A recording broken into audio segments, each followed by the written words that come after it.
தாத்தா, நான் வந்துட்டேன். வா கண்ணே, நான் உனக்காக தான் காத்திருந்தேன்.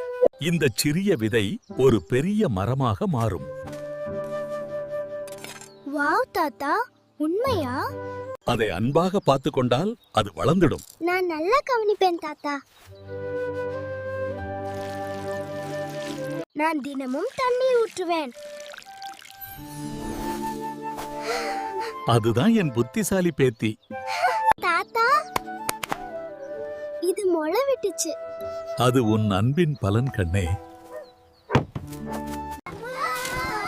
ஐயோ, நான் செடியை மறந்துட்டேன். மன்னிக்கவும் தாத்தா. தவறு சரி செய்ய முயற்சி செய்தால் போதும் கண்ணே.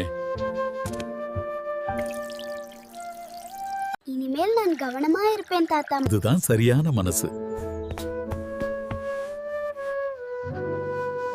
அன்பும் பொறுப்பும் இருந்தால் வாழ்க்கை அழகாக வளரும்.